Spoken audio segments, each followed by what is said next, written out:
Hello students, I am Kalpana Mishra. Welcome back to my YouTube channel. Students, आज हम करने जा रहे हैं class 8 science chapter 1 crop production and management का थर्ड पार्ट। अगर इसके पहले आपने मेरी वीडियो नहीं देखी हो तो प्लीज़ प्लेलिस्ट में चैनल पे जाएं और प्लेलिस्ट में जाके आप चेक करें क्लास 8 साइंस चैप्टर 1।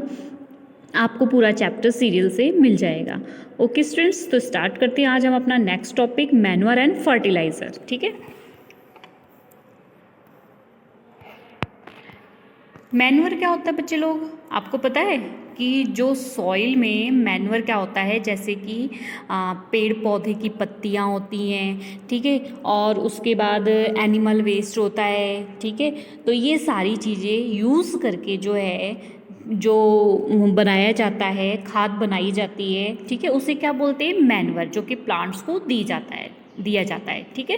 तो ये ये क्यों ऐड किया जाता है, ताकि प्लांट्स को जो है प्रॉपर न्यूट्रिएंट्स मिल सके, ठीक है। सॉइल में न्यूट्रिएंट्स कई बार कम हो जाते हैं, तो मैन्योर और फर्टिलाइजर देकर प्लांट के प्रॉपर न्यूट्रिएंट्स दिया जाता है, ताकि प्लांट्स की ग्रोथ जो हो हेल्दी हो, ठीक है।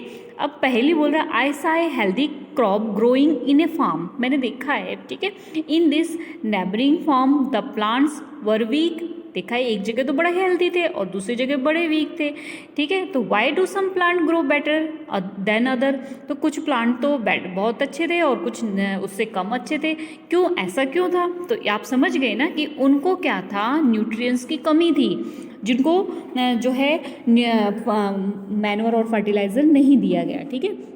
और जिनको मैन्योर और फर्टिलाइज़र दे दिया गया उनमें प्रॉपर न्यूट्रिएंट्स मिला है, ठीक है। तो इस तरीके से इसलिए हमें कई बार प्लांट्स को न्यूट्रिएंट्स की कमी हो जाती है, तो वो कमज़ोर हो जाते हैं, वीक हो जाते हैं, तो उसके लिए हमें मैन्योर और फर्टिलाइज़र को डालना पड़ता है, ठीक है।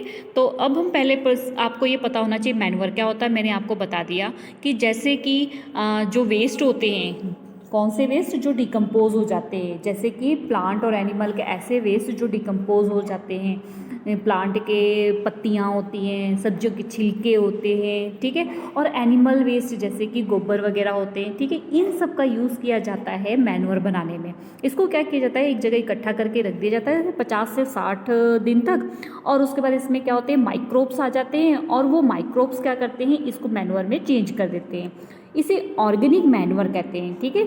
ये वर्मी कंपोस्टिंग, आपने क्लास 6 में इसके बारे में पढ़ा होगा कि वर्मी कंपोस्टिंग किस तरीके से तैयार की जाती है, ठीक है। तो इस तरीके से जो मैन्योर है, उसके बाद ये एक्टिविटी 1.2 ये मैं आपको बाद में बताती हूँ। पहले हम मैन्योर और फर्टिलाइज़र को कंप्लीट कर लेते हैं, ठीक है। तो मैन्योर आप समझ गए कैसे बनता है। आगे फर्टिलाइज़र क्या होता है, ये दोनों टॉपिक आपके बहुत इंपॉर्टेंट है और एग्जाम में इनमें डिफरेंस 101% आना ही आना है, इसलिए आपने इस टॉपिक को अच्छे से पढ़ना है, ठीक है। तो फर्टिलाइज़र क्या होता है, मैन्योर तो हमने जैसे देखा कि फील्ड में ऑर्गेनिक मैटर से तैयार किया जाता है, फर्टिलाइज़र केमिकल से तैयार किया जाता है, ठीक है। केमिकल से तैयार किया जाता है, उसमें कुछ एग्जांपल्स फर्टिलाइज़र के जैसे urea, ammonia, sulphates, super phosphate, potash, ये सारे क्या हैं, ये सारे जो हैं फर्टिलाइज़र है। NPK means nitrogen, phosphorus and potassium, ये सारे फर्टिलाइज़र हैं जो कि फार्मर की बहुत हेल्प करते हैं क्रॉप्स को अच्छी मात्रा में, बड़ी मात्रा में होने के लिए, ग्रो करने के लिए। जैसे वीट की क्रॉप, पैडी है, मेज़ है, ये ज़्यादा मात्रा में अच्छे से हो, सॉइल को अच्छे से फर्टिल हो, मीन्स अच्छे से उसके उपजाऊ शक्ति हो, जिससे वो अच्छी ग्रोथ करे, ठीक है।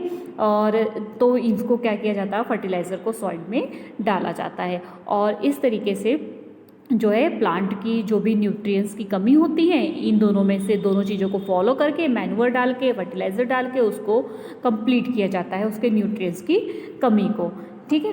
अब एक चीज़ और होता है, चलो क्रॉप को हमने अच्छी किया तो सबसे पहले मैन्योर और फर्टिलाइज़र डाल के किया। दूसरा ये होता है कि क्रॉप रोटेशन मीन्स क्या होता है कि कई बार एक ही खेत में, मान लो ये फील्ड है आपका, ठीक है, ये फील्ड है आपका, और यहाँ पर हर बार आपने क्या उगाई, वीट उगाई, ठीक है। तो वीट को जो न्यूट्रिएंट्स चाहिए उसने तो सारा इससे ले लिया, दोबारा फिर आपने वीट उगाई, फिर वीट उगाई, तो क्या होगा, इसका तो न्यूट्रिएंट्स खत्म हो चुका है, तो वीट की क्रॉप खराब होनी शुरू हो जाएगी, अच्छी से इसकी ग्रोथ नहीं होगी, ठीक है। इसलिए क्रॉप रोटेशन किया जाता है। क्रॉप रोटेशन मीन्स हर बार अलग अलग, एक बार अगर वीट उगाया तो दूसरी बार इसको क्या किया, दूसरी बार इसमें राइस, ठीक है, दूसरी बार में राइस। इससे क्या होगा, प्रॉपर न्यूट्रिएंट्स इसमें क्या होगा, बना रहेगा। ठीक है, जैसे कि एक ही जगह पर है और एक ही चीज़ है, आप सिर्फ एप्पल खाते जाओगे खाते जाओगे खाते जाओगे तो एक ही आपको न्यूट्रिएंट्स मिलेगा ना, और तो कोई न्यूट्रिएंट्स नहीं मिलेगा। तो इसके लिए आपको सारी चीज़ें खानी पड़ेगी, इसलिए अलग अलग फसल उगा के। तो अगर वीट ने यहाँ का सारा कंप्लीट ले लिया है न्यूट्रिएंट्स, तो अगली बार राइस डाल दिया, राइस ने अपना न्यूट्रिएंट्स लिया तो वीट के न्यूट्रिएंट्स जब तक इसमें आ गए, फिर वीट ने अपना न्यूट्रिएंट्स लिया। तो इससे क्या होता है, प्रॉपर जो है क्रॉप की ग्रोथ होती है। ठीक है, तो इसे क्रॉप रोटेशन कहते हैं। और क्रॉप रोटेशन के बाद अगला एक होता है राइजोबियम बैक्टीरिया। राइजोबियम बैक्टीरिया होते हैं, इनको ल्यूग्यूमिनस प्लांट्स में पाए जाते हैं। ल्यूग्यूमिनस प्लांट मीन्स क्या होते हैं, जैसे कि आपने देखा होगा ना, जैसे मटर हो गए, कोई भी पी प्लांट हो गया। ठीक है, तो पी प्लांट की जो रूट्स होती है ना, वहाँ में ऐसे ऐसे छोटी छोटी सी गांठें होती हैं। ठीक है, वहाँ पर एक बैक्टीरिया पाए जाते हैं जिसमें राइजोबियम बैक्टीरिया कहते हैं, और वो मिट्टी में जो नाइट्रोजन की कमी होती है उसको क्या करता है, फिक्स करता है। ये बहुत इंपॉर्टेंट है, इससे रिलेटेड आपके एग्जाम में क्वेश्चन आता है।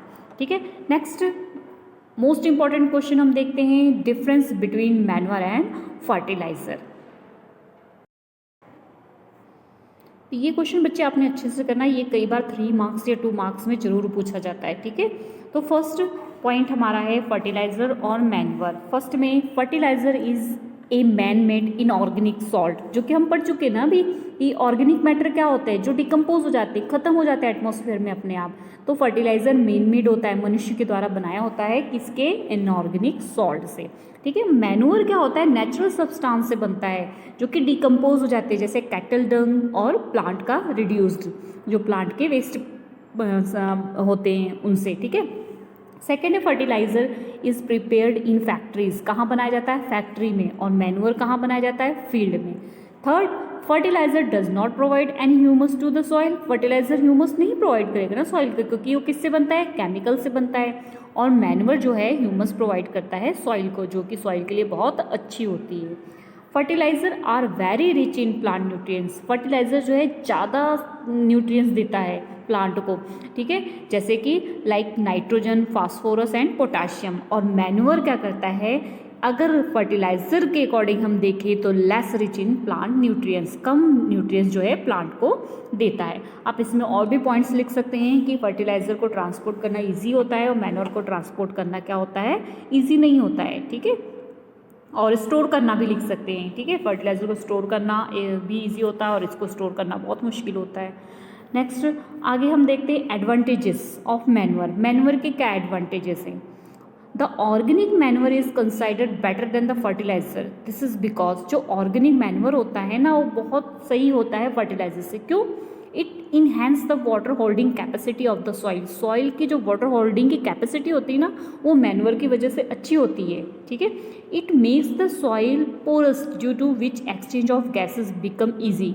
अब इसकी वजह से, मैन्योर की वजह से सॉइल में पोर्स होते हैं, छेद होते हैं, जिसकी वजह से ये गैस को आसानी से एक्सचेंज कर सकते हैं मिट्टी में। ठीक है, it increase the number of friendly microbes, humus होता है या जो फार्मर्स के फ्रेंड होते हैं, अर्थवॉर्म, ये सारे मैन्योर के कारण ही वहाँ होते हैं। अगर फर्टिलाइजर डालेंगे तो धीरे धीरे खत्म हो जाते हैं। ठीक है, it improve the texture of the soil, ये सॉइल के टेक्सचर को भी क्या करता है, इम्प्रूव करता है।